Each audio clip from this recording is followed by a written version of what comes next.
Florida State versus Alabama. It's a big week one for the Seminoles, Michael. Can they shock the world and upset the Tide? That's what we're talking about today in our official first game preview of the 2025 season. Talking about this big time matchup that is a big part of a week one that you cannot miss for college football. So, man, week zero is already here.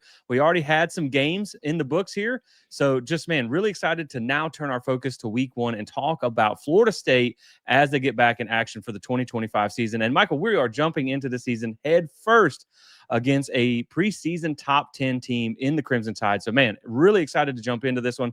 But before we do that, my friend, how are you? And thanks for joining me for another episode. Oh, thanks. I'm so excited for football season to be back. Man, Florida State, Alabama, 3:30, renovated Doak Campbell Stadium.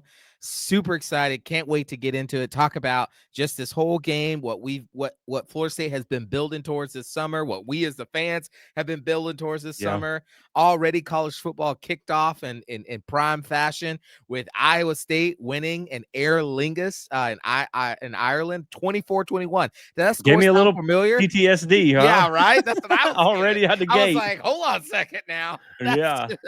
But no, ready to go. Let's get into this. But hey, then Hawaii pulls the upset. That's so right. I mean, other than Stanford's coach looking like Mario Cristobal out there with his clock management, I feel a little better about that game now coming out of the gate. But yeah, man, really just excited for Florida State, Alabama. Again, this was a game that we had circled that we were excited about. And I know it lost some sheen after last year, after the season that you had, but there's really no better opportunity to come out of the gate and announce that maybe Florida State is not that team from last year than against an opponent like this. You really do get to find out who you are. And so we're going to talk about the Tide. We're going to talk about how Florida State can match up with them. We're going to do some updates as we go into this. I actually just got off recording with a Alabama podcaster as well. So I kind of have some insight, some further insight in the team. So I will be sharing that with you guys throughout the episode here. Some good, some concerns from that a little bit. So he gave me a few nuggets that maybe make me happy and a few that maybe make me a little nervous, but I'll share those throughout the show, man. But just, again, really excited. Quick programming update here, guys. This was supposed to be out way early, but we had some audio issues. Totally my fault.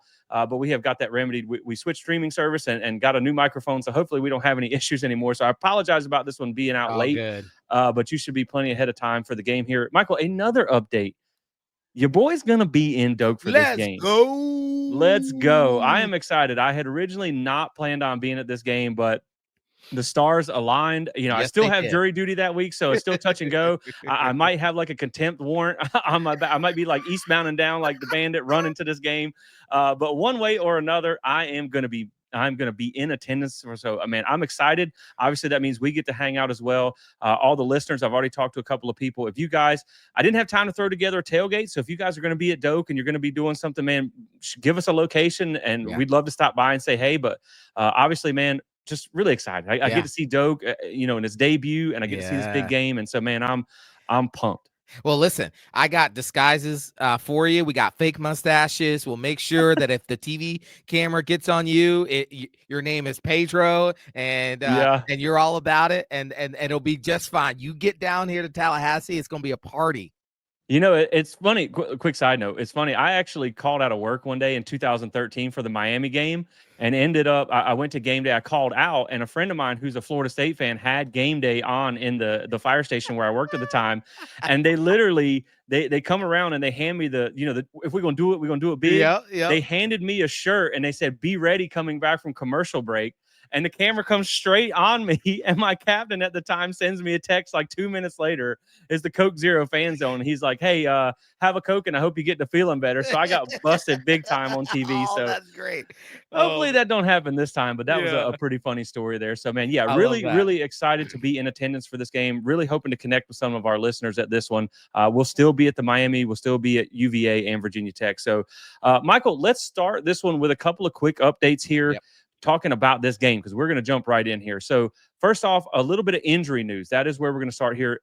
So far, it sounds like Kevin Wynn is going to miss this game. Now, that's unfortunate. Mike Norvell, we know Florida State doesn't really give out injury updates, but he said this is one that could stretch on a little bit. He said Squirrel White, who's been out as well, should be available for this game. Jason Jenkins as well. So that's good. The Kevin Wynn news is kind of that mixed bag, right? Where it's like you really wanted him to be a part of this game. I don't know how much a freshman defensive tackle was going to be a part of your game plan, but it's like I was telling the Alabama guy, like, if you're already concerned about missing your freshman defensive tackle in game one, it kind of tells you where your D tackle depth is. But it does stink that he's going to be out for this game. But man, at least it's big news to get Squirrel White back. Absolutely. Listen, Squirrel White. Hopefully, he's able to be full go for this game. He's able to play because he's going to be a key piece of Yeah. that receiving core going into this game this year. Having Jason Jenkins back, like the thing most people assume that he wasn't going to be able to play for pretty much half the year. So be able to have him hopefully get meaningful snaps against Alabama is huge. Yeah, the Kevin Wynn thing, it's a bummer. Not a bummer from like a starter standpoint, but from a depth standpoint. You were hoping to be able to have him kind of spell those the starting line there, be able to get some really good reps, especially as a true freshman. But hopefully, he'll get back on the men and we'll be able to see him real soon. Yeah, and I mean, when you talk about Squirrel White, this is a guy that's put up 100+ yards on Alabama in the past. So that's right. Having him is going to be huge. I just hope he's at 100%. Yep. So as we get ready to talk about this game and Alabama, I just want, if you guys are new to the channel, maybe you're returning, but maybe haven't seen one of our game previews yet, I just want to give you a quick note on how we do this, right? So we typically watch the film as much as time will allow us to do. And you guys know I'm the stats guy. I'm like a college football forensic scientist or whatever. And so I really like to dig into the numbers and stats. We try not to get too much so where it gets boring. But at the same time, the reason I say that is we let a lot of the numbers in the film talk, right? If you're a neutral or opposing fan, we're not doing this to trash on the other team. Correct. We're just interpreting what we see for what it is, right? And you also have to understand that we come at this as an FSU channel from an FSU standpoint and how we can kind of poke holes in your team for Florida State to win. So that's kind of how we approach things. But Michael, let's get started talking about this massive week one matchup here. Florida State hosts Alabama 3:30 on Saturday inside the newly renovated Doak Campbell Stadium on ABC, nationally televised game. I think it's CBS Game Day or something like that is going to be in attendance. So that's going to be cool as well. The one thing, Michael, that we got to talk about with this game is the Lord has blessed us with some fall football weather, it looks like. And it looks like the high is only going to be around 85, 86 degrees on Saturday. Typically, that would be about 806 degrees in any other season. So 86, cloudy. There is about a 30% chance of rain or so. I mean, it's Florida. You could get that hour or two long thunderstorm there in the afternoon. Hopefully, it's not something that pushes the game start time back because that is definitely a possibility at 3:30. I wish it was a night game, but I understand why we didn't get the night slot. But yeah, man, 3:30 p.m. kick and some nice weather for this one. Yeah, I'm really excited. I know that there has been talked about projected rain and all of that. Hopefully, we're able to avoid the rain. Hopefully, it's just a little bit outside the city, or if we get any, it's just a little bit sprinkle. But man, 3:30. We wanted a night game, Jesse. We really wanted a night game for this. But 3:30, Doak will be rocking, renovated, almost sold out there. I imagine every fan will bring it because this is an opportunity to see what difference this team makes this year. And I think the environment's going to be great. I think we're praying that the weather would hold up for us, but I think this environment's going to be one of the best we've seen in this new stadium. I know that's one of the reasons I couldn't miss it, right? Because this is one of the things, side note, that we talked about when we conference realignment. Like imagine you play in one of the premier two conferences and you get these kind of opponents all the time. It would be huge. So man, when you talk about this game though, Michael, here's the interesting thing is really, I think outside of the people wearing garnet and gold in Tallahassee, nobody gives you a shot in this game. It is really interesting when you start looking at some of the numbers here. So first off, the spread is 13.5. That number has escalated. I think it was around 10 points when it first opened up, maybe 9 to 10 points. It's up to 13.5 now. Over under is 50.5. What that implied score would break down to is around 32-19. So about a 31-20 game. That's what they're looking at there. The money line is no surprise. Now, this is for straight up no spread. That's right. 91% of the bets are on Alabama and 78% of the money is on Alabama. So again, everybody thinks Alabama's going to win this game. And Michael, here's the other thing. A lot of people think they're going to cover because 72% of the bets against the spread are on Alabama and 75% of the money is on Alabama to cover that 13.5 spread. When you talk about some win probabilities here, Pro Football Focus has you at 18.3%, and ESPN, which, we don't like ESPN anyway. Those guys got you all the way down to 9.4%. So less than a 90% chance to lose this game, according to the predictor models there. And granted, they're wrong all the time. The spreads are wrong all the time. But man, again, it's just there's really nobody outside of this, outside of Tallahassee, that thinks you're going to win. Even the Alabama guy who was very respectful to the program and everything like that. He's like, it's not an indictment on you guys. He said, but I think he feels really good about this team. And even he thought his confidence rating, like we did in our preview show, he had them at about a 7.5 to win. And he thinks they're going to cover. So there's just not a whole lot of belief. Yeah. But I think, and I'll throw it back to you on this, man. I tweeted about this the other day. This game really does give me 2022 LSU vibes. You heard, you can't beat them. They got more talent. They got Brian Kelly. They don't lose in the Superdome. And all Florida State did was go in there and beat them in their backyard. And so now you get this team at home. You're kind of tough to prepare for because there are a lot of unknowns here. You're kind of being told that you don't have a chance in this game. And so I really think that I understand why it is the way it is, right? They're more talented on paper. They are coming off a better season. I get all that. I just got this weird gut feeling, man, that this is like that 2022 LSU game all over again where you are being completely slept on and overlooked in this game. And so maybe you can just come out and punch them in the mouth. And so we'll see how it goes, man. But I just got that weird feeling, right? Yeah, I can totally understand that. I mean, you're going up against a team that has had one of the highest blue chip ratio high school recruits for gosh knows how many years under Nick Yeah. Saban, right? And it's not like that ratio just dropped off the face of the earth with Kalen DeBoer coming in. He's probably not recruiting at the same clip that Nick Saban is, but he's still got dogs. He's still got some really good guys in there, right? And so they're better on paper as opposed to that. They're coming off a 9-3 win season. You're coming off a 2-10 season.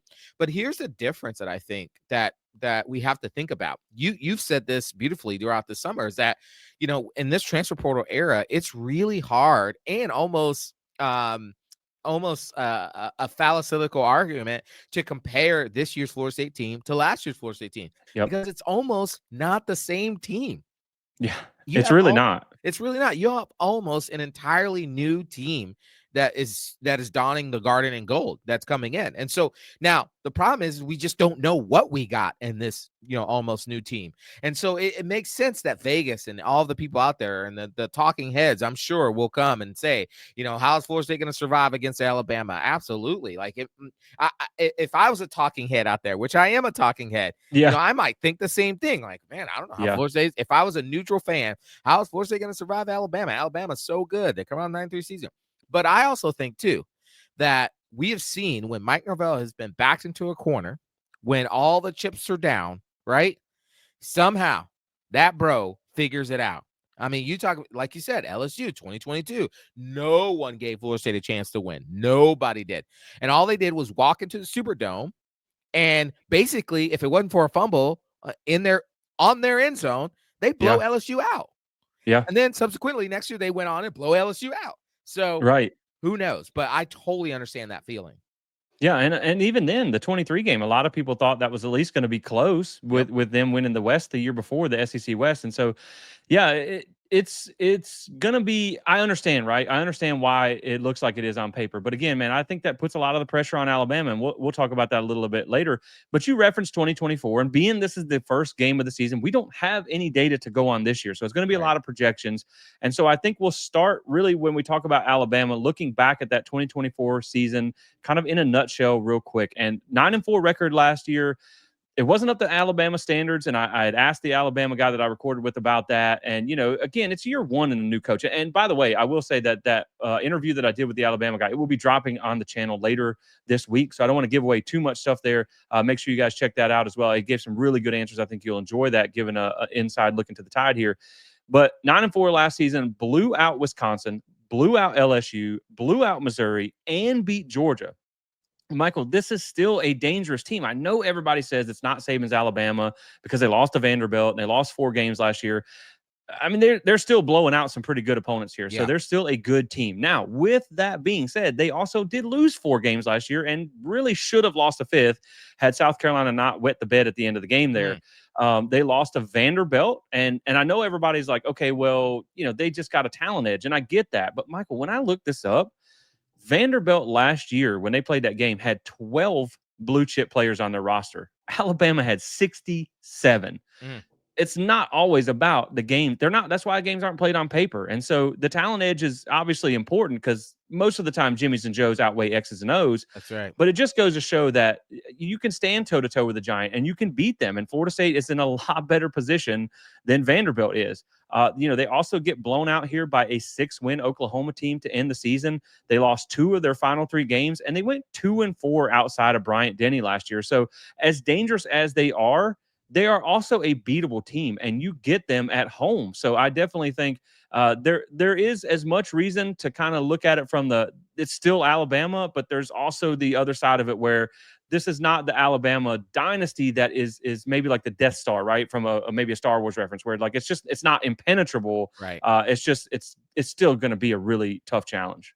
I mean, yeah, you're right, man. I mean, listen, this is not Nick Saban's Alabama. And even Nick Saban's Alabama wasn't Nick Saban's Alabama towards the end. And we know because we tried to take a few players from there and they turned out to not Yeah. be Nick Saban's Alabama, right? Yeah. And so you look back at last season, they lost to Tennessee, they lost to Vanderbilt, they lost to a bad 6-6 Oklahoma team. The thing about it with this team, though, is they still have one of the best blue chip ratios in high school recruits in the country. They still have 5-star talent littered up and down that roster. Kalen DeBoer is still one of the best coaches in the country right now. He just doesn't have a D1 national title. He has 3 D2 national titles to go with it. So you're going to get good coaching. He's got his partner in crime and Ryan Grubb back to run the offense. That defense is going to be better. I mean, I was listening to a show yesterday on the 4-letter bad network, ESPN, and they were talking about how a lot of the defensive stars are like they're projecting to be really good this year, and so Alabama's going to be good.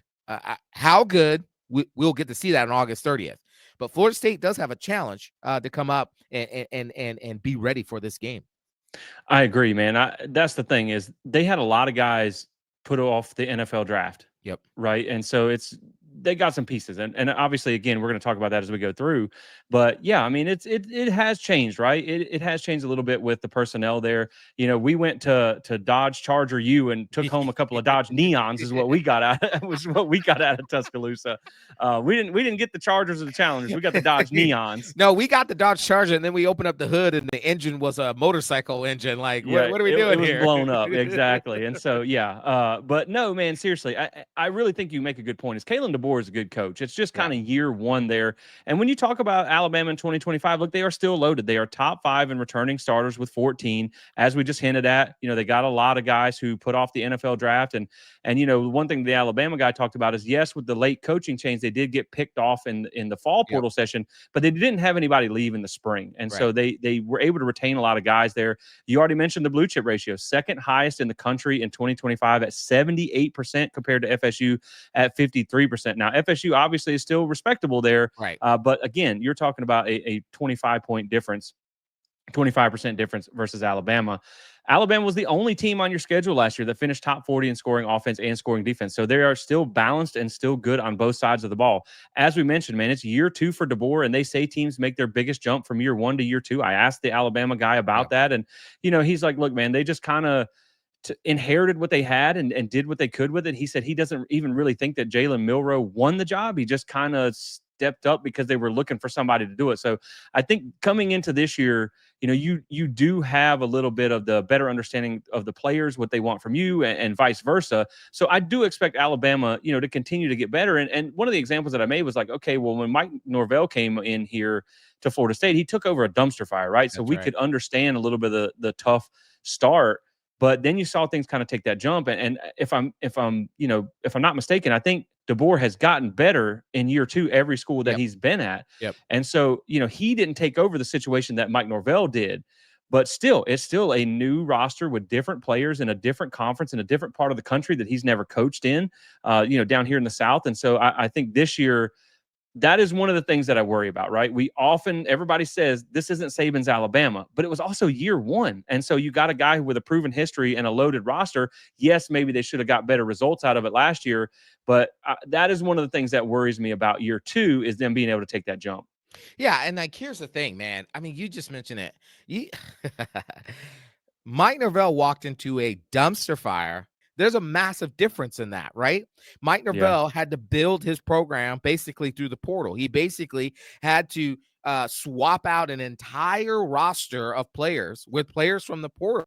And in the process, though, while it worked in that short term, what ended up happening, what 2024 really revealed to a lot of us, was the fact that the portal never created a solid foundation. So when somebody took a jackhammer, a la the college football playoff Mm-hmm. committee, took a jackhammer to that foundation, it cracked immediately. And there was no cement to pour on that thing because we had no foundation of really good high school recruiting, and we had not developed really well, a la 2024 in a 2-10 season, right? Well, Caleb DeBoer doesn't have any of that. So there, the footing is so wild and different among the two programs. And so it makes sense that there's a lot of skepticism coming from the FS or going towards the FSU side and Mike Norvell than there is from Caleb DeBoer and Nick Alabama. Yeah, no, I agree, man. And that's one thing that he talked about with Ryan Grubb coming in is like, look, he's a no nonsense guy. He'll Yeah. tell you like it is. He's a straight shooter, kind of like our Tony White. And so Yep. he said he thinks that's going to be the biggest change is not so much the play calling on the field. It's just going to be the different kind of attitude in the locker room from the coaches. And that does worry me a little bit there. Yeah. But man, speaking of offensive coordinator, Michael, let's flip our attention here over to the offense and let's talk about the Crimson Tide offense. But before we do that, I want to bring you a quick word from today's sponsor, Alumni Hall FSU. Look, if you're headed to the game or you're just watching it from home, Alumni Hall is the best place to get your FSU gear. If you are going to be in Tallahassee for that game, their location is 1415 Timberlane Road, or you can shop online at alumnihall.com. If you're headed to Tallahassee, you can shop online and pick up in store to make it nice and easy for you on game day. They got everything you need for the whole family, and make sure that you save 10% with Code Spear. Michael, when I get to town, probably Saturday morning, the very first place I'm going is Alumni Hall to load up on some new gear. And you best believe your boy's going to use the promo code to save 10% as well, because it's always best to get more for your money. So we appreciate you guys supporting those who support us and for Alumni Hall rocking with us. So let's talk about this offense, Michael. And really, when I look at the offense versus defense, I think the offense is where your opportunity lies when you Yeah. talk about this Alabama team and how Florida State can win. I think the first thing we've talked about, obviously, is the difference in Ryan Grubb being the offensive coordinator now. That is a big change for them. He was with Caleb DeBoer when they made their playoff run there at Washington. He was the Seahawks offensive coordinator last year. The guy from Alabama told me that, look, he's been trying to get him to Yeah. follow him for the last couple of years, and it just didn't work out that way. But they have him back now. So it really brings a different mentality to the offense and a little bit more continuity because they know each other so well. So it's not really like you have a learning period there. So that's going to be the big thing. And really, it's not even so much a change in the offensive style because there's already going to be a change in the offensive style. And that's because there is no more Jalen Milroe. And the thing with Milroe is he wasn't a great passer, but he was still a big part of that offense. The leading passer and the leading rusher combined for 36 touchdowns last year. 20 of those were rushing touchdowns. He literally scored half the rushing touchdowns at the quarterback position. So, when we were talking about the Bama thing, the preview with the other guy, I was like, okay, well, yes, you're going to gain a much better passer, but you're also, as mobile as Ty Simpson is, you're losing a big aspect of the ground game. And so I guess you wonder is, can he make up the gap you're going to lose with his legs, with his arm? And I think that's the biggest question. Yeah. But the offense is going to look different because Ryan Grubb has already said that, look, last year was a Jalen Milroe offense. And Right. it was not, it was wise by them to use the tool that they had to kind of shape the offense around him, but it just creates everything is so much different, right? Yep. He said Milroe was really a one read guy and then take off. And so with Ty Simpson, you're probably going to get through more progressions. You're going to have a better passing quarterback. And really, he said that Ty Simpson just wasn't ready. He said Nick Saban wanted him to start 2 years ago when Milroe started, but he just didn't feel he was ready. And they think he's much better prepared now. And, when you talk about Ty Simpson, he's not a young guy. I mean, he's still a redshirt junior. He's been with that program for 4 years. This is year 4 now. So he's got experience within the walls of the program. He just doesn't have a lot of experience on the field. Now, the Yeah. talent level is there. 5-star, former top 3 quarterback in the 2022 class. So all the talent on paper is there. But again, man, it's just a guy that doesn't have a lot of experience in it, and it's a different style of play than Jalen Milroe. So I'm interested to see how this offense looks, but with him at the quarterback there. So a completely different change in quarterback and play caller. But I think this is going. I think they're getting now back to maybe more of what they wanted. I think before it was more using what they had. Now it's more using what they wanted. So we will get into Ty Simpson, talking about him right now. So obviously the experience is the first thing that stands out, right? Is he's got the talent on paper. He can do all the things, but he hasn't done it in a game situation, man. He's played in 13 career games across his entire career there at Alabama, 4 last year in 2024, but 2 of the games were only 1 snap. So technically he's played in 11 games and only 3 last year. 188 total snaps, but 123 of those were run snaps. So he's really not been asked to do a lot with his arm either. Now, some notes that I have on his snaps: 68% of those snaps were against non-power 4 teams, 21% were against FCS teams, has not started a game, has not played meaningful minutes, came in versus LSU at 35-6 and just handed the ball off. Came in at 42-10 versus Wisconsin. So no meaningful minutes, no meaningful action, never had game pressure on his back. Because even in those games when he played, Michael, how invested were the other teams when you're already down by 30, 40 points? You know, how invested is the crowd when it's already a blowout? So that's really the biggest thing, man, is I don't doubt the talent level. I don't doubt he's more of what they want in that offense. But you never know what you're going to get with a guy until you turn the lights on and you put him under game pressure. And that's just not something he's faced yet. First start. And again, a stat that I mentioned, the first Alabama quarterback to start and make his first start on the road in 21 years. So there's a lot of pressure on Wild. Ty Simpson to perform in game one.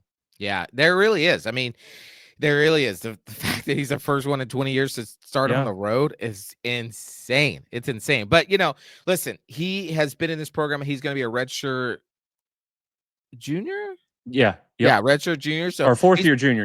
Fourth year junior. Yeah. So he's been in this program for 4 years.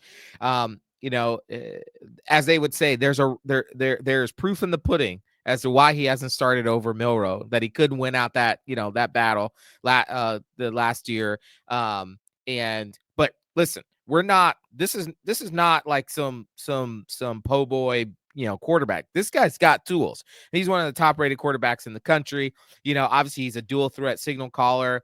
One of the things he's really known for is he's not like super fast, but he has deceptive speed. I watched some film on him.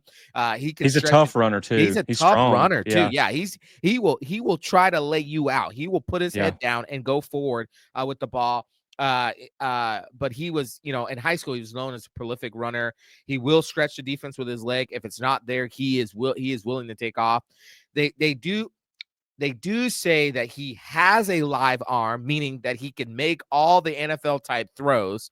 But one of the weaknesses that we've seen in the scouting is that he's inconsistent in his accuracy. At times, his accuracy on routine or high percentage passes can be very inconsistent, which has been a ding for him as well. And then sometimes his deep ball placement has been a concern with limited action because he hasn't had a lot of chances to really throw the ball really well. And so we're not as sure that when we've seen those inconsistency, well, is that over the long term or is that just because he only was coming in those spot things throughout? And then of course the experience. I mean, you've already talked about this. He doesn't have like prime game experience. He's come in and backups. Really the only game he played extensive time was that, I believe, that USF game where he played more snaps than I think any other game he's played in. And so he's going to be an inexperienced quarterback, a fourth-year junior on the road, Doak Campbell Stadium, a raucous environment. And so we're going to be real curious to see how he steps up in that moment. Yeah. And again, the guy was like, okay, yeah, everything looks good in camp. And I get that. But he's like, we still have to see it on the field. And I think that's really what Florida State fans are hoping for. I mean, you talk about career stats here over 3 years: 30 of 51, 58.8% completion percentage, 381 yards, no touchdowns, no picks. Has not thrown a touchdown in college yet. Yeah, and so that part is pretty interesting. And I think it is, the other thing is when you talk about not really being able to stretch the field or show his arm strength, he's only had 2 games with multiple pass attempts against Power 4 teams. One was 4 attempts and one was 5. So he's even against semi-decent competition, he's not really been asked to do a whole lot. And only one of those games was in 2024. So this is by far going to be his biggest workload coming in as the starter. And when you mention the competition that he's faced, 77% of his passing yards came against non-Power 4 teams. 92% of his rushing yards and all 3 touchdowns were against non-Power 4 teams. So again, man, this is whatever you think about Florida State, this is by far going to be the biggest challenge that he's faced so far as a starter. The other thing that was interesting when you talk about him and is actually down the field, I looked up some numbers from last season.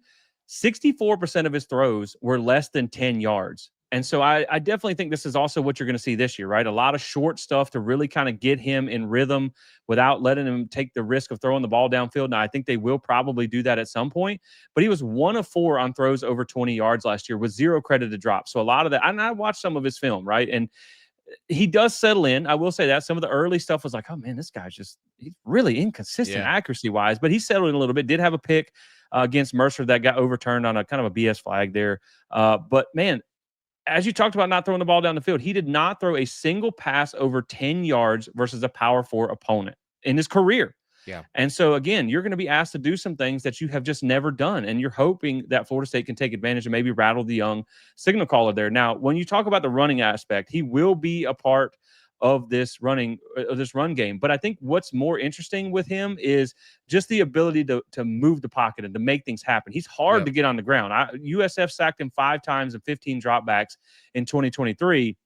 But he's only been sacked 1 time in the past 2 years. And one of the games I watched, now granted it was Mercer, I mean, the guy was pretty much had him dead to rights, and he just shook him off and kept going. So it's going to be really important to get him on the ground. But again, man, when we just talk about our overall thoughts here on the quarterback position and Ty Simpson, he's just really inexperienced, especially in big game moments. First start, the first Bama quarterback to start on the road in 21 years. There's a lot of pressure there. He is a mobile guy, but the passing could be one way or the other. We don't really know what it's going to look like yet. And the thing is, Ryan Grubb even did say that they understand he does have mobility, and they do plan to use it, but he's more valuable upright as a passer and keeping him healthy. So I don't think they want to run him so much like Jalen Milroe to really put him in harm's way, because I have heard where they pretty much assumed that he was going to be the starter pretty much throughout all of camp, but they didn't want to name it yet. But at the same time, he is kind of head and shoulders above the other guys. So it's really more valuable to have him as a passer. So his legs will be a part of the run game, especially with Jam Miller out. And we'll talk about that more in a second. But I don't think he's going to be running like Jalen Milroe. And what I also did is I went back and looked at some of the numbers, because Ryan Grubb, he did talk about how Michael Penix there at Washington was a mobile guy, but you probably wouldn't really know it from the way they used him, because they didn't run him much till late in the season. And so I looked up some numbers at Washington in 2023. He ran the ball 35 times in 15 games, Penix did, and 35 times in 13 games in 2024. So they don't run the quarterbacks a ton in this Ryan Grubb offense. Now, they did more at Fresno State, but I think, again, that's probably because he was a mobile guy that maybe was your best player on the team. But when you talk about Jalen Milroe, he had 168 attempts last year in 13 games, 13 attempts per game. So I do expect them to run him a little bit, but it's not going to be anything like Jalen Milroe. And again, he said, look, that was a Jalen Milroe offense. This is totally different. And so I think you're going to try and have a guy that can move the pocket and get to his second and third read on occasion there. So, yeah, man, I mean, he's just not done it a lot. He's not done a lot in game time. And so I don't doubt that he has the tools, but it also, from what I talked to, glean from the Bama guy, is that he's just not been ready. And they think that he's ready this year, but you just don't know until you turn the lights on. And I think that's, as Florida State fans, that's what we're banking on. Yeah. We're hoping that he still has basically freshman jitters, right? That even though he's been there 4 years, that he plays like a freshman, and that he, starting to see all these complicated defensive schemes, especially that 3-3-5 stack that Tony White runs there, and that it confuses him, and that he doesn't know what to do, or he will know what to do, because he's been practicing, scout team all summer, but that he's not as polished as what to do.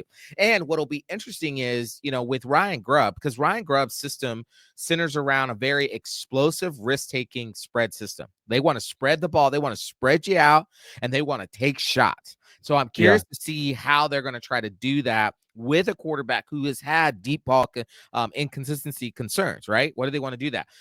I imagine what's going to happen is they're going to use a lot of RPO stuff, right? So a lot of run pass options, that short horizontal throw, and then hopefully they're going to try to suck up the boundary and the field safeties up, so that they can get one-on-one coverage and try to beat you over the top. I imagine they're going to use a lot of that. But Ryan Grubb is really big on space, and so if Ty has a really good accuracy on the short throws, you're going to see a lot of that early on. And plus, they're supposedly, and I know you have more information on this, but they're supposedly supposed to have one of the best offensive lines in the country coming in this year. So they're going to run the ball down your throat. That's Ryan Grubb loves to set the run by using Yep. various run schemes to get the ball in his running back's hand, because they're going to leverage that offensive line. Yeah, I guarantee it. And again, one of my biggest questions with Ty Simpson is obviously, and we'll switch to talking about receivers now. That wide receiver room is the strength of this offense, Oof, man. head and shoulders. It's not even questionable, and it is one of the top wide receiver rooms in the country. But are you going to let a guy making his first start on the road throw the ball 30, 35 That's times in right. a game Yeah. to try and take advantage of that? Right. That's a little bit of a risk reward scenario there, but. Talking about that group, obviously they are loaded. So even as a new quarterback, we talk about this all the time on our show. Really great receivers can make an average quarterback look good, right? Yeah. Probably a little bit more than a good quarterback can make average receivers look good. And the problem is they have great wide receivers, and there's really no way to say other than that. Obviously, the name that comes to mind is breakout freshman from last year, Ryan Williams, back again this year. Is he still Looking to build. 17? I'm sure he probably had a birthday in there somewhere, but they should have mentioned it. I don't think they talked about Gosh. it on the broadcast at all last year. Exactly. I think they said it more times than he had receiving yards last year. So Jeez. at least he's 18 now, and we don't have to hear that Yeah. anymore. But man, I mean, a breakout season. There's nothing you can't take it away from him, right? Led the team with 865 yards and 8 touchdowns. Again, with a quarterback who wasn't a great passer. Yeah. What can you say about a guy that torched Georgia for Oof. 177 yards and a touchdown? I mean, Gosh. he's good. He's explosive. He's their home run threat. But Michael, again, I'm not here to say that Ryan Williams is not one of the top receivers in the country, but I also like to look at all the numbers, right? And so some of the things that I look at here is almost 37% of his yards came in 2 games, and one of those was against Western Kentucky. So between the Georgia game and the Western Kentucky game, that was almost 40% of his yards. And he was really hot early in the season. He started with 50 plus yards in the first 7 of 8 games, but then only had one in the last 5 with over 50 yards. So he did kind of tail off a little bit towards the end of the season, kind of a hot or not type of receiver there. But 55.2 reception percentage and 7 drops. Now, obviously, as a true freshman, you do expect him to get better going into a sophomore year, but it was not all perfect from him last year as well. Now, the one, Michael, that I think I might be more concerned about almost than Ryan Williams is Jeremy Bernard, senior transfer from Washington, came over with the new staff. The reason I think I'm more worried about him is he's just consistently good, right? Yep. He's not a game breaker like a Ryan Williams, but he did lead Alabama in receptions last year with 50, still put up 794 yards, but only 2 touchdowns, 68.5 reception percentage with only 2 drops. 10 of 13 games, he put up 50 plus yards. Highest graded returning receiver. Probably going to be your slot guy in this 3 wide receiver set with Isaiah Horton coming over from Miami. But this is the guy. Ryan Williams is the home run threat. I think Jeremy Bernard is the one that I'm probably the most concerned about eating you up, because you're probably not going to give him the attention that you're going to give to Ryan Williams or Isaiah Horton. So if you get a mismatch on him, he can be a guy that can hurt you consistently. But then the X factor here is Isaiah Horton, 6'4", 208, redshirt junior, coming over from Miami, 56 receptions, 616 yards, 5 touchdowns at Miami in 24. He was Miami's number 3 wide receiver, so he didn't lead the team or anything like that, but everyone kind of ate in that offense. So his numbers really did look good, but they threw the ball a ton there. 71.8 reception percentage, only 4 drops. Probably going to be one of your wide receivers out wide out here, man. And one interesting thing that I did gain from that interview with the Alabama guys, I didn't know this. Isaiah Horton is from the same area that Ty Simpson is from. So they actually played 7-on-7 together.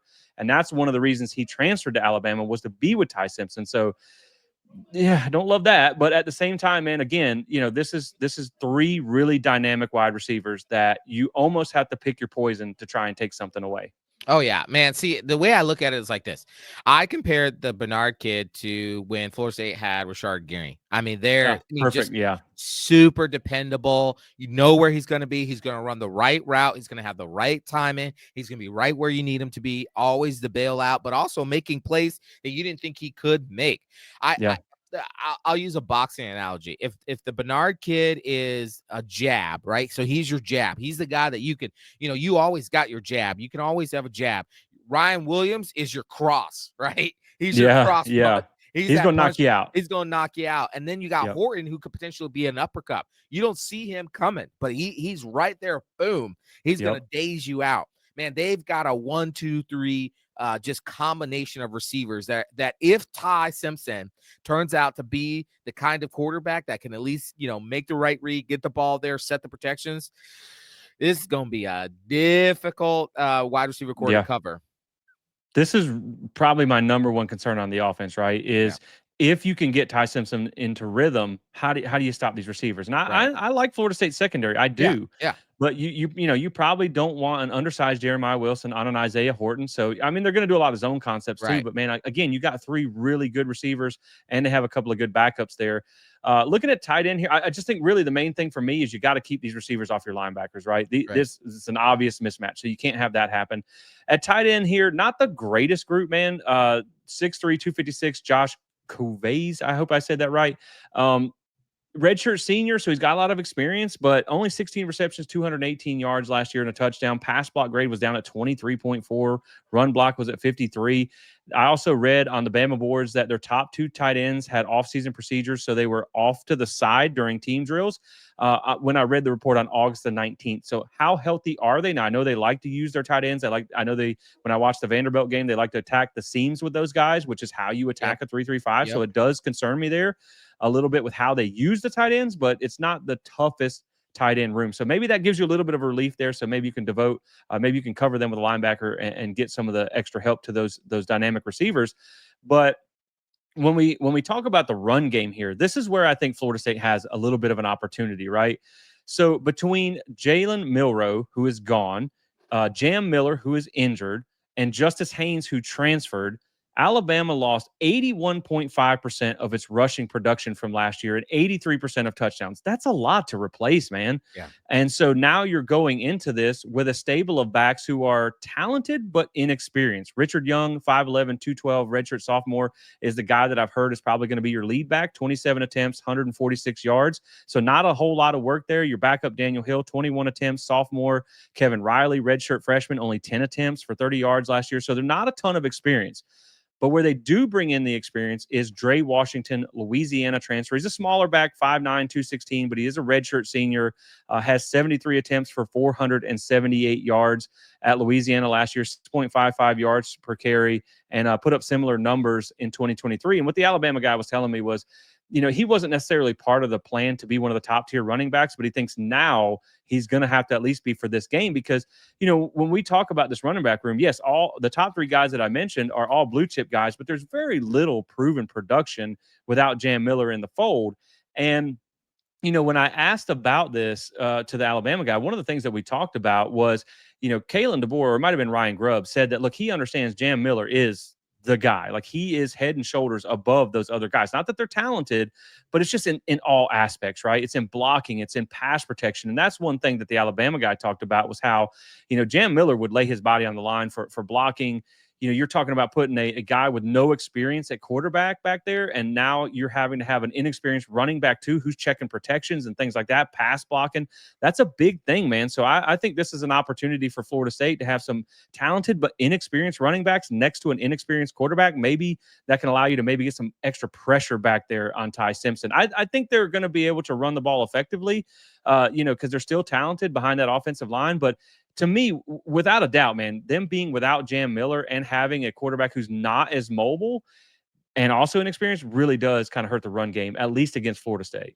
Yeah, they're not going to be able to put up the run numbers that they were putting up last year unless those backs turn out to be, all world backs again. Obviously, with Jam Miller out, Florida State has this is a little bit of good news for Florida State.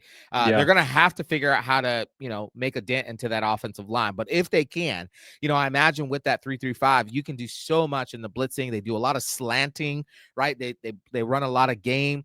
You'll run, I don't want to get super technical, but you'll probably run like a front face. You'll have your nose tackle go front A gap of the center, and you can bring a Mike or a Sam on that back A gap there and run a slant where you slant this way or slant that way, which will create just different angles of pressure to try to confuse Ty Simpson in his checks, try to get the centers, the offensive line to have to go one-on-one, right? Because they want to double team when they're running the ball there. So they have to go one-on-one, which then confuse the running backs as well, too. So you're hoping that with the maybe less inexperienced players, in that system, having to play more because Jam Miller out, that you'll be able to, that Tony White will have some schemes that will be able to confuse or trick them, so that they might, not be as sound up there, and you able to get penetration, tackles for loss, make it difficult, to get yards on carries on that game. Yeah, I mean, I agree, man, because it's you have to put pressure on them somehow, and I Yeah. think that just the inexperience back there is what you're looking at. Unfortunately, they do have a good offensive line, Yes. right? And that's the tough part. And so when you look at, they return 3 starters here: your left tackle, your center, and your right guard. Obviously, everybody knows the name. Caden Proctor left Yep. stayed about an hour and a half at Iowa and then came back. Center was, the left tackle and the center were both all SEC guys in 2024. The center was a transfer over from Washington, a freshman All-American. They said he's probably their best offensive lineman. And the Alabama guy said he does have high hopes for them, right? Yeah. For this group. He thinks they can be really good. But the thing that I have, man, is right now, Jaden Roberts, your starting right guard, is questionable health-wise. He's been limited with a concussion. DeBoer said he has not taken any team reps in camp yet. So even if he is ready to go, and the Alabama guy said last year he dealt with injury a lot, to where he would almost not practice through the week, but still get to play about half the game. So he might be available. But with that, man, if he's not, they're down a starter. There's been some shuffling throughout camp. Yeah. I've heard some mixed reviews about his replacement there, the Geo, I forget his last name, Vandemark or something. Yeah. Yep. I've heard some mixed reviews on him. He's a former Michigan State transfer, came over with the offensive line coach who came from Michigan State as well. Then you also have a guy, Cam Dewberry, who's going to be replacing their other guard. And he's like, look, man, he's not the guy that they had last year. I forget the guy's name, but they're like, man, he's one of the best offensive linemen that Alabama's had in a really long time. So yeah. I do expect this group to be pretty good, right? I mean, the Dewberry kid, he was a transfer from Texas A&M, but he was not a starter over there, but he has played over 1,100 snaps, so a lot of experience. The projected starting right tackle is supposed to be really good, but he had a PFF grade last year of 57.6, has only played about 300 snaps, and had a 15.1 pass block grade against South Florida. I didn't know they'd go that low. So, man, I mean, all the potential, right, in the world is there with this offensive line. But I also look at your 48th of 68 teams in the Power 4 and pass block efficiency, and PFF credited the offensive line with 82.3% of those pressures. You were 59th in sacks allowed. You were 49th in yards per carry at 4.3 with a running quarterback, and you were held under 100 yards rushing 4 times last season. So you factor in what you did last year. You add that you got a couple of 2, potentially 3 new starters, and some that maybe aren't as good as the guys that went out there. I think it's a really good offensive line, man, but I just don't know if it's like super, super great, right? I'm sure it's a strength, but I just don't know if it's like this crazy offensive line that everybody's making it out to be, right? I think there are some opportunities for Florida State to get some penetration here. Yeah. Well, you always say this, right? Teams are allowed to get better or worse from season to season, right? Yeah. And so, they may not have the same level of all 5 offensive linemen that they had last season. But I mean, starting with left tackle, Caden Proctor, I mean, the guy is supposed to, he has been projected as the top pick in the next year's NFL draft already. Yeah. Now, there's been some consistency issues show up so far in camp that we've heard about.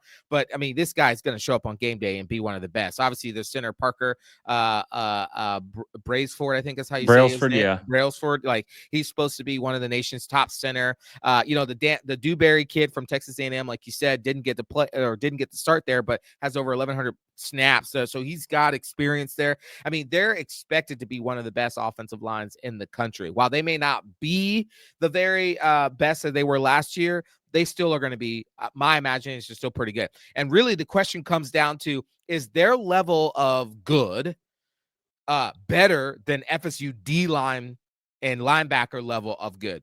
That's what's going to be the matchup. Can Florida State confuse and cause havoc when the talent disparity might be better on Alabama's side? Can Florida State scheme itself enough to be able to neutralize that talent disparity? Yeah, because when you talk about a down year for the offensive line in Alabama, it's probably still a top 25, top 30 unit. For us, down year was the bottom of the barrel last year. But again, man, they're going to be good. I just think when we talk about this offense as a whole to round out the offense here, I know it's supposed to be a really good offense, but they do have a lot of questions in game one with some new pieces on the offensive line. You're missing your starting running back. You got a new quarterback making his first start. I think you look at this game a lot different if you're in like game 5 or 6, but I think game 1, those are some things that you can take advantage of. Now, I know there's a lot of new stuff for Florida State as well, but the question I really have with this offense is where do they go, right? Do you lean on the strength of the receivers, but risk putting the game on the arm of an inexperienced quarterback? Or do you try and protect that quarterback and run the ball with unproven backs and a little bit of a shuffled offensive line? So, that's kind of my biggest question here, where Alabama goes. But I think either way, with that new quarterback, with that inexperienced running back, with some new members of the offensive line, if I'm Tony White, man, I'm turning the pressure up and seeing if I can get to Ty Simpson early and often. This is a James Williams game, man. Just let him off his leash as a pass rusher and see if he can create some havoc in the backfield and maybe rattle him early on. So that's really my biggest question for the offense is where do you turn, right? Do you put it on that young quarterback or do you not? But let's talk about the defensive side of things, Michael. And this, unfortunately, this is where you kind of throw some water on my parade, right? Because this defense looks pretty darn good. Now, talking about it here to start with, it is a 4-2-5 swarm style defense. You will see kind of similar to Tony White's 3-3-5. The defensive end is a hybrid edge linebacker guy. Doesn't really put his hand in the dirt very often. They look to create a lot of havoc more than they like to contain things. You will see a lot of spot drop zone coverage to try and keep things in front of you. So that way they can limit extra yards, which is one of their biggest focuses. They don't want yards after catch. They don't want yards after contact with the running backs.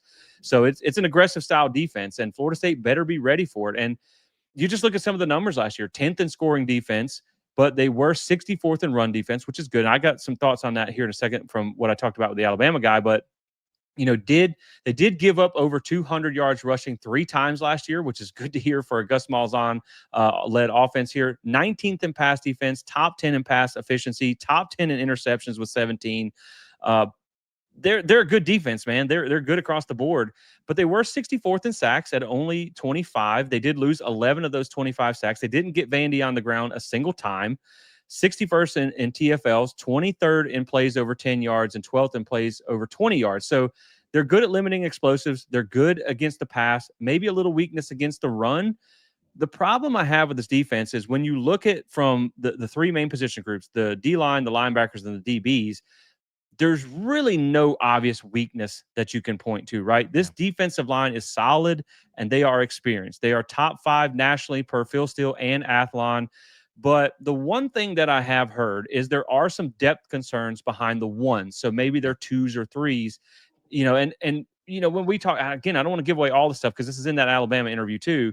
He's like, it's a long game and it's hot weather. And so, yes, I think if you get those guys moving with a lot of misdirection and stuff like that, and you can wear that defensive line down a little bit, he said, yeah, when the 2s come in, there is a little bit of question marks with these guys. And so that might be the only weakness, but linebacker, they're solid. DB, he said, was probably the strongest group of the bunch, right? You have, again, top 10 across the board, really, in pass defense, and you bring back 4 or 5 starters, and 4 or 5 of those guys are upperclassmen. One of their safeties, Bray Hubbard, was the number 6 graded safety in the country per PFF last year. So, again, man, it's a really solid defense from top to bottom. There's really no holes you can poke in this defense. But I'll throw it back to you on this. And again, go watch that other episode. Don't let me give away all the sauce in this. But I asked him, I said, hey, man, if this defense is so good, how do you attack it, right? If you were Florida State's offensive coordinator, he said, man, I would attack the edges.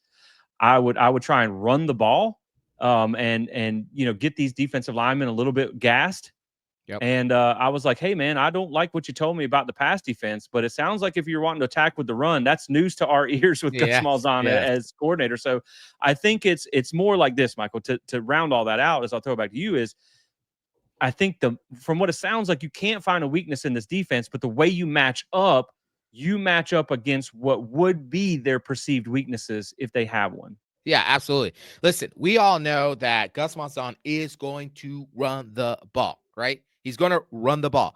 And the thing is, if you're saying, if I'm hearing you correctly, and they're concerned about their 2s and potentially some of their threes coming in to fill in the ones. Well, Gus is going to just keep running that ball. Now, Yep. Alabama might come out and they might just tackle for loss, tackle for loss, tackle for loss. Yeah. But at some point in time, because Gus Malzahn is not going to change, he's not just going to all of a sudden just start throwing and chucking the ball everywhere. He's going to run his offense. That was one of the things that when I talked to the UCF fans that are here in Orlando, they would always say, like, no matter what, he is going to run his offense.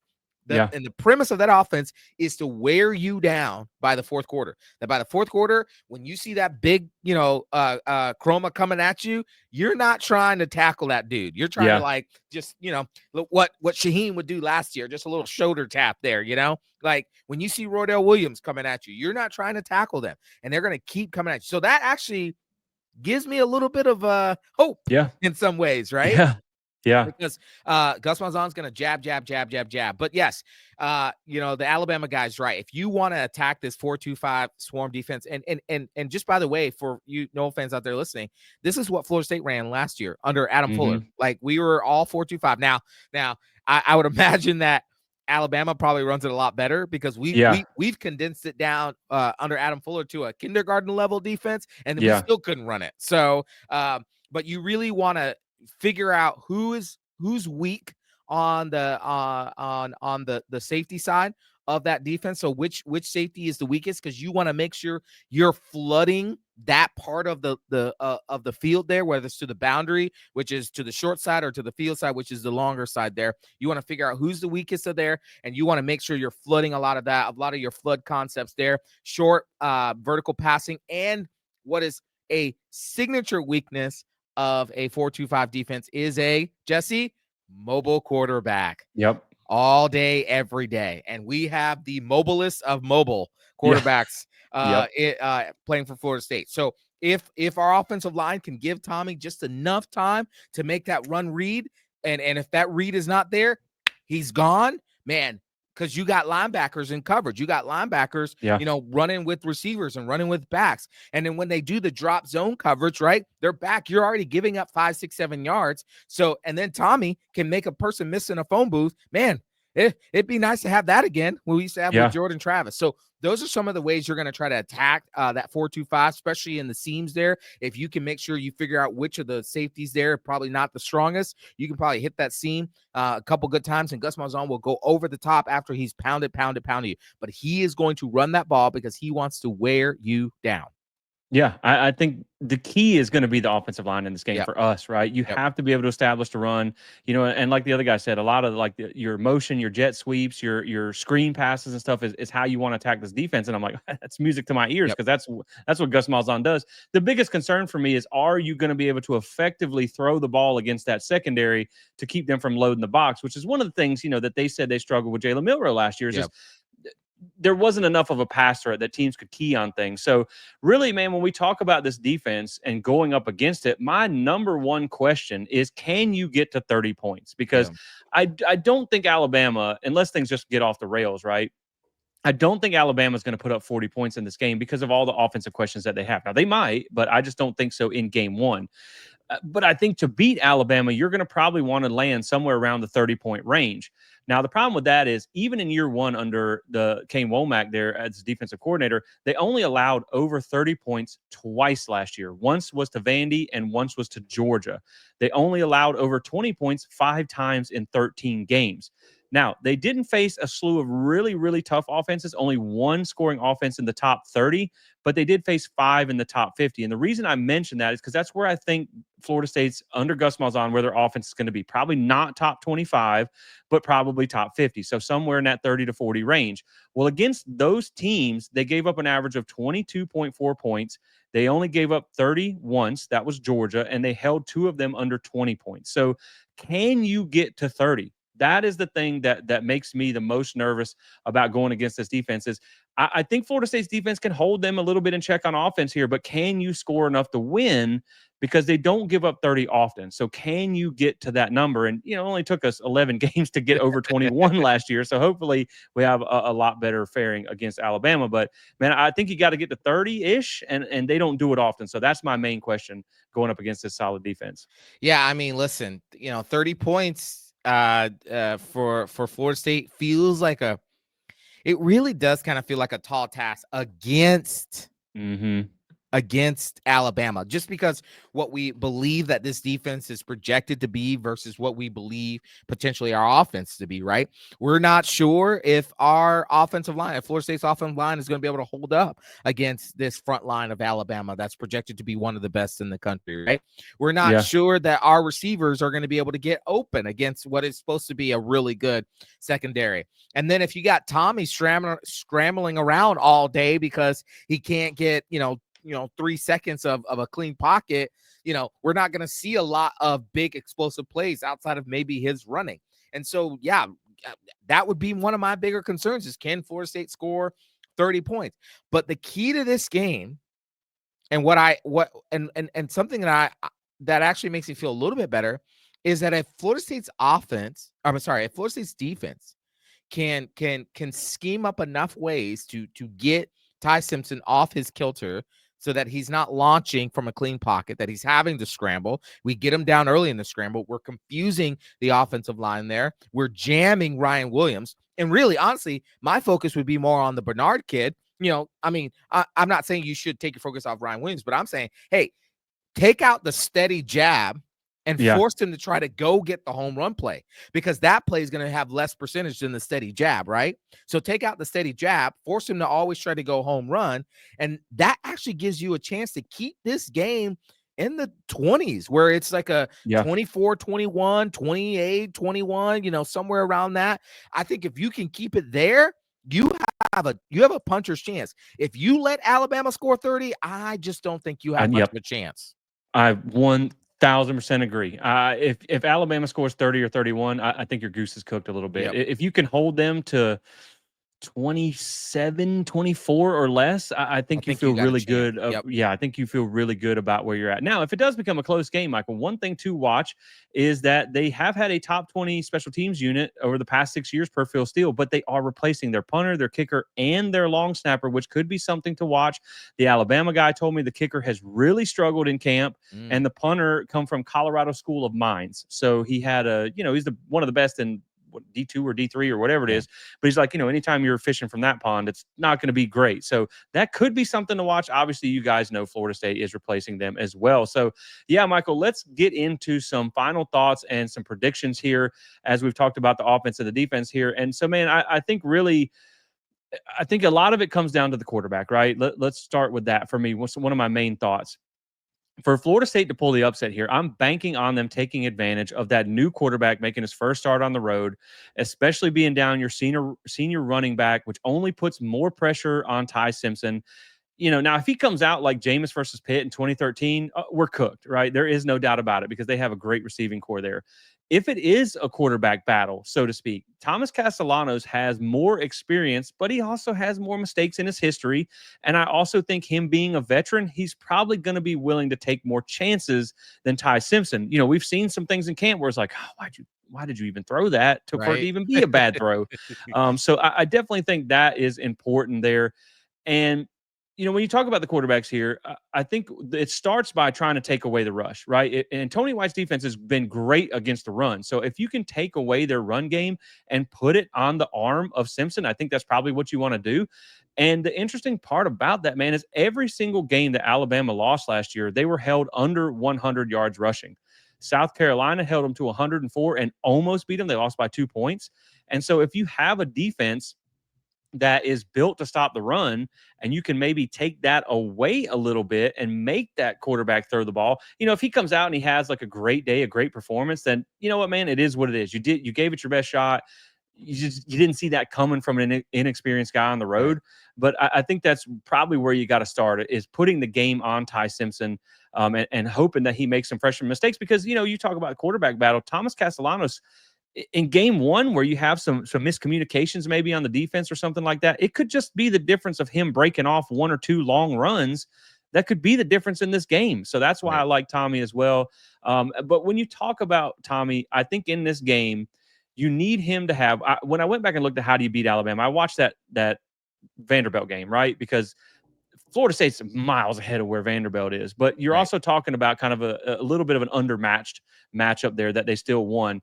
And in that game, I think Tommy, who's a mobile guy just like Pavia, I think you need to have that style of game. Bama blitzed Pavia 43.5% of dropbacks, but didn't sack him a single time. And he also committed 0 turnovers. That is the key to me.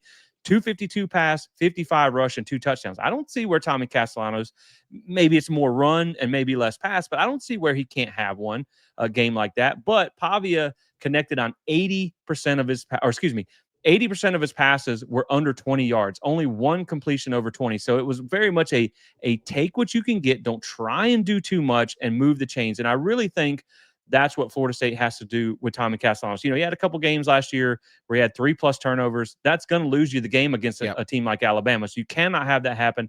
You got to play a clean game, man. Vandy had 0 turnovers, 3 penalties. Bama had 2 turnovers, 6 penalties. They played a cleaner game and they won. That's right. Yeah. And you know, time of possession was insane in that game. Vandy held the ball for 42 minutes. Bama only had it for 18. So, you know, really, man, on that thought, I just think you got to play a clean game. And I think if it comes down to the quarterback, you just need, this is your advantage, right? Tommy is not as maybe talented on paper as Ty Simpson, but he's got more experience. And that's what you're really counting on in this game. But yeah, I think you also need to start fast. You know, Vandy jumped out to a 2-score lead in under 7 minutes in the first quarter, never trailed the entire game. I'm not saying you need to do that, but, you know, like you talked about with Gus Malzahn, you jab, and then you throw a punch over the top and try and get that knockout blow. If we get down 20 points, I'm Yeesh. really concerned about catching up. So I think if Yeah. you can stay in the fight and play a clean game, you give yourself a really, really good chance in this one.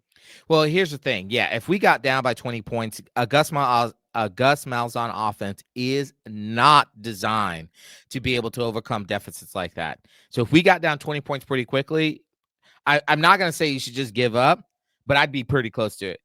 Historically, Gus Malzahn offenses are not designed to make comebacks like that because they're so predicated on the run game, on what they do with the run. You know, I think the key, I would agree with you, man. Tommy not turning the ball over is numero uno, number one. He's got to be smart. If the read is not there, he's got to go. And he's got to tuck that ball, and he's just got to go and make something happen, right? If the read is there, trust his instinct, trust your read. The play is designed for you to get the ball specifically there. Get the ball specifically there. Don't try to always go for the home run play. That's what got him in trouble at Boston College in 2023. Was he was always trying to go for that home run play. What helped them, and you have to give credit to Bill O'Brien for this, was that no, you learn how to take the check down. You learn how to take the open receiver, the 5-yard dig, the 5-yard hook, the out route there. You don't always have to go for the bomb or the post route there. And so if he can bring that same mentality into this play, into this game, then he will protect the ball, and then he will be a danger. He'll be a threat to Alabama because he's a running threat, and he can make the throws when necessary. So I think that's number one. I think number two important is Gus Malzahn is going to want to go fast. Okay, he is going to want to go fast, and I don't have a problem with it. But man, you got to have game awareness. Gus Malzahn and Mike Norvell, you got to have game awareness. If you got Alabama in the fourth quarter and you're only down 3 or you're up 3, man, you got to look at that clock and say, how can I get the most out of this drive right here? How can I get 4 to 5 to 7 minutes out of this drive? Because the more opportunities you give Alabama to wear down our defense, now it happens the other way, the chances you are to lose that game. So you have to think about that. So I think that's a key, is game management. It's going to be so key in this game. And then I think the third key is going to be, what scheme can Tony White come up with to make Ty Simpson uncomfortable? Can you make him uncomfortable as an inexperienced quarterback for Alabama? First time in 20 years starting on the road in a hostile Doak Campbell Stadium. Can you make him uncomfortable? Can you scheme it up to where all the stuff he's seen in game day practice, or I'm sorry, in practice where he's looking at the scout team, all those looks he's got, he's seeing doubles, he's seeing triples of everybody, right? Because we're just hitting them and hitting them and hitting them. And then maybe I'll throw a fourth theme in here. We've got to hit him. And not hit him when he's 15 yards down the field. We've got to hit him at the line of scrimmage. We've got to hit him. We got to hit him. We got to go to the whistle and maybe a little bit afterwards. The echo of the whistle. The echo of the whistle, because we've got to rattle him. But those would be my 3.5 keys to the game. Yeah, I think you really want to try and get Ty Simpson C and Ghost early. I Yep. think that's your best opportunity. And again, this is where James Williams, man, you just got to let him off his leash and try and get back there and affect the quarterback. And again, man, I think taking care of the ball is obviously key number one. Yep. Alabama lost the turnover battle in 3 of their 4 losses last year. Tennessee was the only game that they did not. So, man, I think you take care of the ball. I think you stay ahead of the chains to where you don't put this offense in situations that can't convert, and you put pressure on the new quarterback. I think that's how you get this done. It's going to be an uphill battle without a doubt, man. But I think Florida State, I can see the path to winning, right? It's just, you're going to have to play a clean game. You can't give Bama extra chances. This team That's is too right. good to do that. And so the last thing here, Michael, before we really kind of get into how we see this game's going to go, is I will say this, man. The pressure to win this game is on Alabama, Yep. right? Now, there is pressure on Mike Norvell. Make no mistake about that, right? Mike Norvell is under intense pressure. But from where Florida State's coming, from a 2-10 season, just from the national media perspective, and where Alabama's at with a lot of playoff projections going into the season, the pressure to win is on Alabama, right? You let Kalen DeBoer have a couple more 9-4 seasons and miss the playoffs, and they'll be ready to run him up out of there. And so I think that adds a little bit there, that the pressure is on Bama.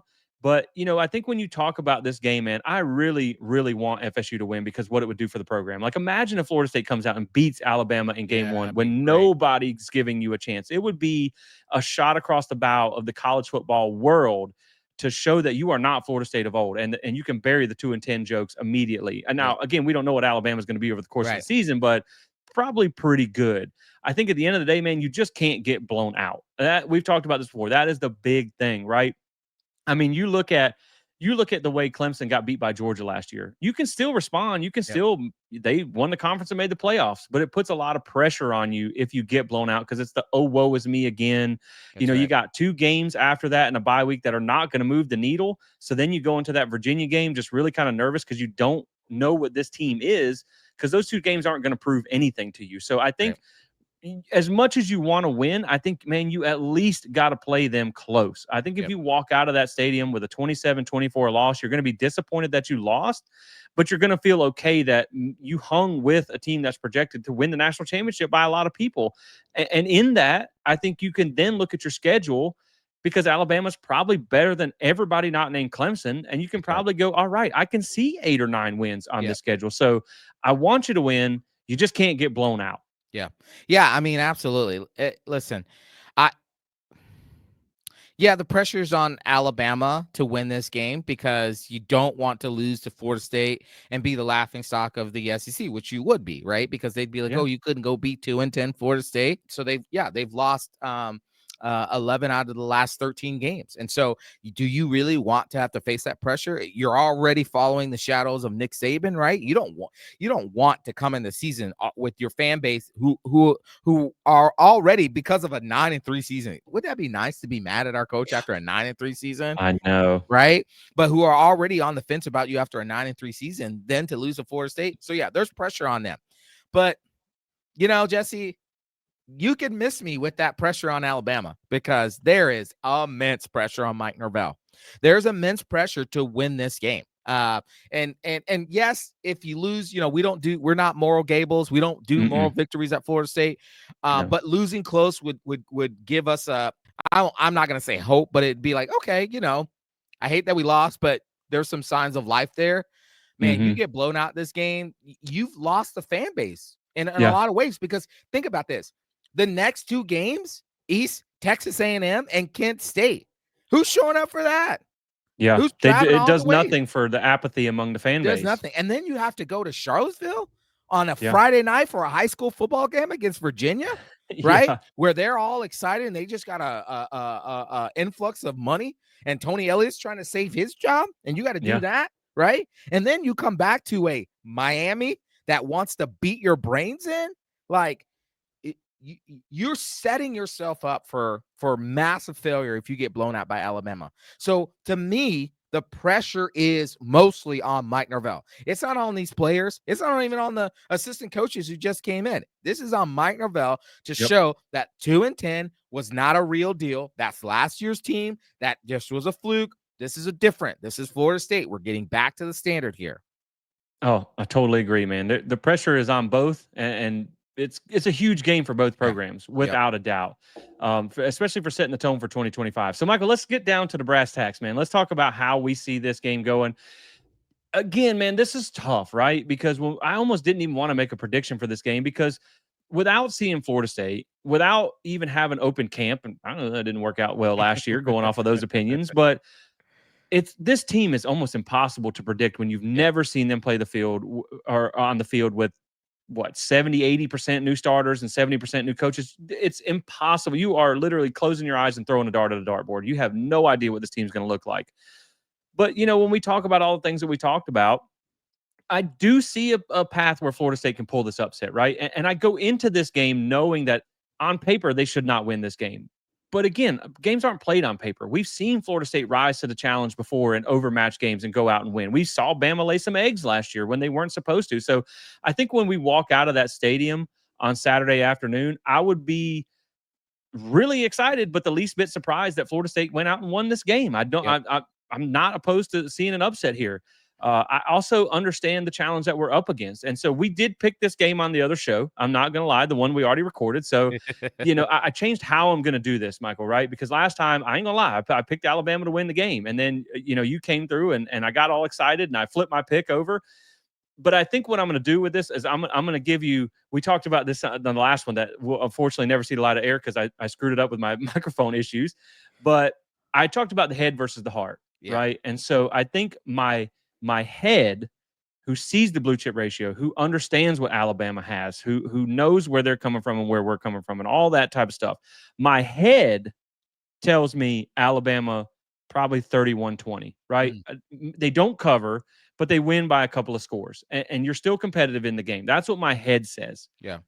But my heart, Michael, because daggone it, I bleed garnet and gold. So that heart in there pumping that garnet blood around, you get them in Doak. You got a lot of inexperience there. We're going to be hard to prepare for because you got a lot of film, but you've never seen a lot of this stuff together. Some inexperience on the offensive side could lead to some mistakes. My heart says you grab a nail biter. The defense wins you the day. Offense comes through with just enough, and you win 24-21. Maybe that's a defensive touchdown. Maybe that's a special teams touchdown. I take but it. my heart says 24-21. Maybe it's even John Papuchis draws up some crazy block thing like he always does, Yeah, and they he have always special teams does. issues, and maybe you win on a blocked field goal to keep it from going to overtime. So my head says Bama 31-20. My heart says Florida State gets the upset here, 24-21. Man, I'm telling you what, if they pull an upset like that and they win, I don't care how they win, I'm not going to have a voice the next day. I'm just telling you right now. I got to go to Post-game show is going to be tough. Yep, post-game show. I got to go preach the next day. I ain't having a voice. It's going to sound like Scrooge stalking because I'll be screaming my lungs out. Well, okay. I'm going to take the same approach as you, Jesse. I'm going to talk about my head. I'm going to talk about my heart, but I'm going to do a little bit differently. I'm going to combine the two. Okay. I'm going to combine the two. So, and the show that will never see a day of light, I didn't scold Jesse, but I said, how dare you? We're Florida State. We're coming in this game and we're going to win. It's going to be a walkout field goal. We're winning. I think I said 24-21 or something like that. Something like that. And you put a little bit of extra sugar in the Kool-Aid. Yes, I did. I was stirring that baby. Okay. But then, Jesse, I went and watched some of the coaches talk about the team. I went and watched Herb Hand talk about the offensive line. And I went and saw, Tony White talk about the defense. And I listened to Mike Norvell. And, they didn't sound the confidence I wanted. Now, granted, they sounded real, not them, but Mike Norvell and that staff sounded real confident last year. And then we got basically upset against Georgia Tech and in Ireland, and then continued to poop the bed after that. So I understand why they're not sounding real confident. I understand why they're sounding more realist. But, you got to admit, when your coaches don't sound confident, it makes you not feel confident. But you know what, Jesse? We're still Florida State. We still garnet and gold. We're still unconquered, as Odell Higgins like to say, right? And so what I think, Jesse, with my heart, is we're walking into the fourth quarter down maybe one score, maybe a touchdown. It's a game, buddy. It's a game. And Florida State is in the game. And somewhere halfway through the fourth quarter, my head kicks in and Alabama scores 3 scores, and they beat Florida State 34-17. Oh, I'm I like sorry. the other one better. Maybe I'll go clip that out of that episode and cut this one out. You can't be throwing the cold water on us. I'm so sorry. I just No, based I on get it. everything Like I see and hear. I will say that when you talk about Florida State again, you're talking about the inexperience here in Bama and Yeah. all that type of stuff. Look, man, I like a lot of the pieces we have Yeah. individually. None of them have really done it together yet. And so Correct. there's a lot of change. And we've heard a lot about mistakes and penalties and all this type of stuff in camp. Those are the types of things that when you're David trying to knock out Goliath, you Yeah. can't be making turnovers. You can't be missing the interceptions that we talked about. You can't be Yep. having all the Yep. penalties. And so that's why I think Florida State is going to be a much better team than last year. And I do think you're not going to get flat out embarrassed. Yeah. Yeah. Yeah, I would agree. I I I don't was gonna think they'll say get I embarrassed.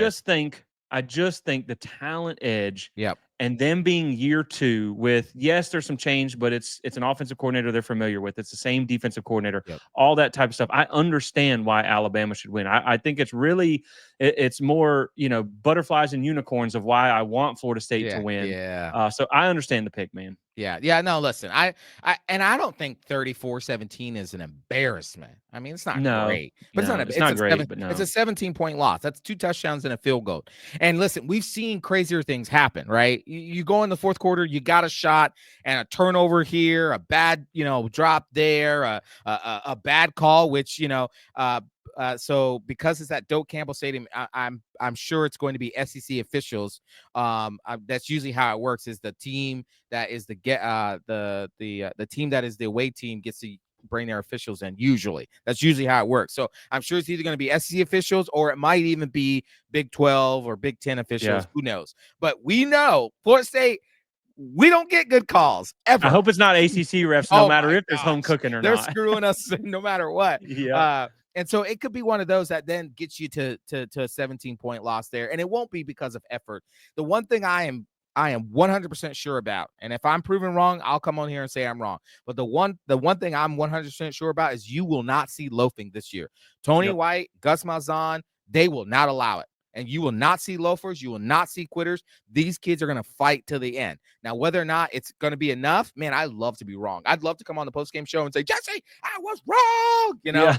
I'd love to Yeah. do that. But, just based on everything we've seen, understanding the dynamic of the rosters and everything, I just think that, man, Florida State, I think they'll get to the fourth quarter with this game, still a game. But I just think, Alabama, with the talent that it already has and how far their program is ahead and not coming off a 2-10 season, I think that's what's going to kind of carry them through. Yeah. I think maybe if you got like the LSU game in 22, where like you sandwich, you just moved Duquesne up. Right. Oh, Like if you God. had East Texas A&M before Alabama to just Yes. kind of get in sync in a game situation, Yes. I think you feel better about that because again, man, one of the biggest things is remember this coaching staff has never worked together either, That's so right. they're going to be learning on game day as well. I think that would be huge. But that's not the way it is. And Yep. so I think at the end of the day, too, man, no matter what happens in this, at least you have the next 3 weeks, which is basically like a small mini camp to be able to fix things. So as long as you look okay in this one, and you're competitive, we'll see. But man, that's going to be it for this episode, guys. If you're watching on YouTube and you're able to comment, drop your score in the comments there. Let us know if you're drinking the Kool-Aid and you think Florida State's going to win big. Hey, say it with your chest out. If you think Florida State's going to get squashed, hey, let us know about that too. But either way, guys, coming up this week, we're going to have this episode for you. We're also going to drop the interview I had with the Alabama football podcast. We're looking at doing a live stream on Wednesday night for you guys to come and hang out and let's talk about it, man. Let's see what these last minute feelings have. Obviously, of course, guys, remember Saturday after the game, we will have a post-game live show. If it's good, we're going to be here running around crazy celebrating. You might have to keep up with us because I'm going to just be running around the stadium. If it's bad, we're going to be here to dissect everything with you guys. So being that me and Michael will now both be at the game, just give us a few minutes, about 30 minutes or so. We got to get out of Doak, get back to the car, get everything set up for the live stream, but make sure you guys tap in with us for that as well. PlantTheSpear.com is our website. You can find all of our podcasts, YouTube videos, and written articles over there. Michael, this is it, buddy. Last stop, Alabama, man. Or next stop, Alabama. I can't wait. Next time we talk, it will be just a couple days from game day. So, man, let's go, man. It's time. The rubber's about to hit the road. So, thanks for watching, guys. We will catch you on the next one. As always, Go Noles.